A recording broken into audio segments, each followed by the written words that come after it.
बिस्मिल्लाहिर्रहमानिर्रहीम। अल्लाह के नाम से शुरू जो बड़ा मेहरबान निहायत रहम वाला है। अबू सईद अपनी सनद से रिवायत करते हैं कि हज़रत हसन बसरी रज़ियल्लाहु तआला अन्हु बैठे हुए थे और इनके इर्द गिर्द लोग भी बैठे हुए थे।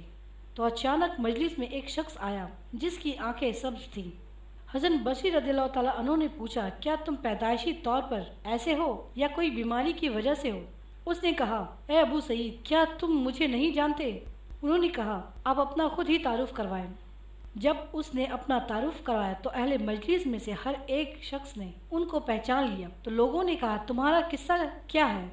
उसने बताया कि मैंने एक दिन अपना तमाम माल इकट्ठा करके कश्ती पर रख दिया और यमन की तरफ चल पड़ा। तो इतनी तेज़ आंधी आई कि मेरी कश्ती डूब गई। तो मैं एक तख्ता पर बैठकर नामालूम साहिल पर पहुंच गया और मेरे पास खाने की कोई चीज़ ना थी और मैं घास को खाता रहा। इसी तरह 4 महीने गुजर गए। मैंने कहा, अगर कुछ भी हो मैं अपना सफ़र जारी रखूंगा, चाहे मैं बच जाऊं या हलाक हो जाऊं। थोड़ी देर के बाद में एक महल पर पहुंच गया जो कि चांदी से बना हुआ था। मैंने उसका दरवाज़ा खोला और उसमें दाखिल हो गया। चुनांचा मैंने देखा कि इसकी हर अलमारी में एक मोती का बना हुआ संदूक पड़ा हुआ है और उन अलमारियों को ताला लगा हुआ है, मगर एक चाबी सामने मौजूद है। अब मैंने अलमारी को खोलकर इसमें रखे हुए संदूक को देखा तो उनमें से अजीब खुशबू महकने लगी। हर संदूक में कुछ लोग रेशमी कपड़ों में लिपटे हुए थे। उनमें से बाज को मैंने हिलाकर देखा तो वो मुर्दा थे, अगरचे बज़ाहिर जिंदा मालूम होते थे। मैंने संदूक को इस तरह रखकर महल का दरवाज़ा बंद कर दिया और चल पड़ा। अभी कुछ ही दूर गया था कि मुझे 2 हसीन सवार जो कि घोड़ों पर थे मिले। तो उन्होंने मुझसे मेरा वाकया पूछा। मैंने उनको बता दिया। उन्होंने मुझे कहा, इसी तरह चलते रहो, तुम्हें एक दरख्त मिलेगा, उसके नीचे एक बाग होगा और वहाँ एक खूबसूरत बुजुर्ग अल्लाह ताला की इबादत में मशरूफ होंगे। उनको अपना तमाम वाकया कह सुनाना, वो तुमको रास्ता बता देंगे।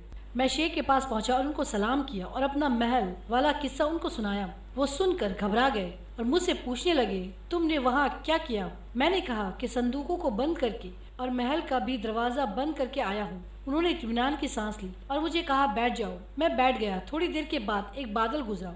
उसने कहा, ए अल्लाह के वली, तुम पर अल्लाह ताला का सलाम हो। उस बुजुर्ग ने कहा, ए बादल, तू कहाँ जा रहा है? उसने जवाब दिया कि मैं फला जगह जा रहा हूँ। यहाँ तक कि एक के बाद दिगर बादल आए और हाजिर होकर सलाम अर्ज करते। एक बादल आया और उसने सलाम किया। शेख ने पूछा, तुम कहाँ जा रहे हो? उसने कहा कि बशरा जा रहा हूँ। शेख ने फरमाया, उतर आओ। तो वो बादल उतर कर उनके सामने खड़ा हो गया। शेख ने फरमाया, उस शख्स को उठाकर बशरा में उसके घर पहुँचा दूँ। जब मैं बादल के पुष्प पर बैठ गया तो मैंने पूछा कि मैं तुम्हें अल्लाह की कसम देकर पूछता हूँ कि मुझे उस महल के हाल के बारे में बता दें और जो मुझे 2 शहसवार मिले थे उनके बारे में भी बता दें।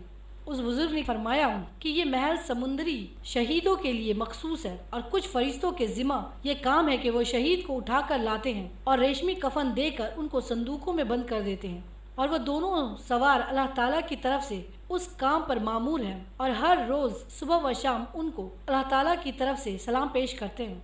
ये वाक़या सुनाकर उस बुजुर्ग ने कहा, रहा मेरा मामला, मैं हज़रत खिज़र अलैहिस्सलाम हूँ। मैंने अपने परवरदिगार से दुआ की है कि वो मेरा हशर नबी आखिर ज़मा हज़रत मोहम्मद मुस्तफ़ा सल्लल्लाहु अलैहि वसल्लम की उम्मत में करें। उस शख्स ने कहा, जब मैं बादल पर बैठा तो मुझे बहुत खौफ महसूस हुआ, यहाँ तक कि मेरा ये हाल हो गया जो तुम देख रहे हो। ये वीडियो बस यहीं तक है। मिलते हैं एक और खूबसूरत वीडियो के साथ। तब तक के लिए अल्लाह हाफिज़। खुश रहें।